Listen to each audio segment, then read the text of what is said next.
Hello mga Team Sarah and Team Amara Peeps.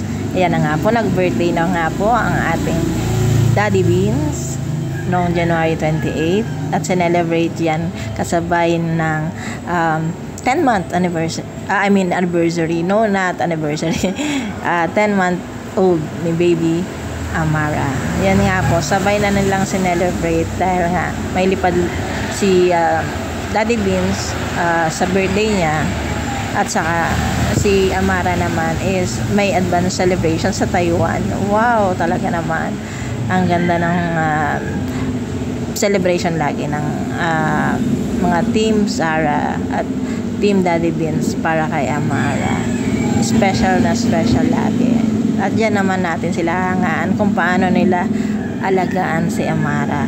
Full force po pati si Papa dyan sa pag-aalaga kay Amara. Kaya tontuwa po lahat ng mga followers nila. At malapit na, 2 months na lang po ang ating inihintay para dun sa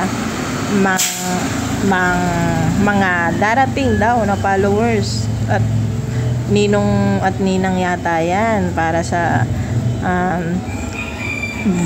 grand birthday ni Amara sa March 26. Abangan natin yan kung sino-sino dating na special guest ni Amara sa birthday niya. Ay, nako, exciting ano po.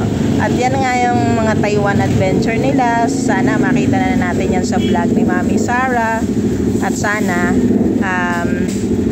makasama naman ni Sir Vince si Amara sa birthday niya sa March 26. Yung wala talagang lipad, talagang ililive na nila yan. Magpa-file na agad sila ng leave ngayon pa lang para sure na wala silang lakad. Hihi!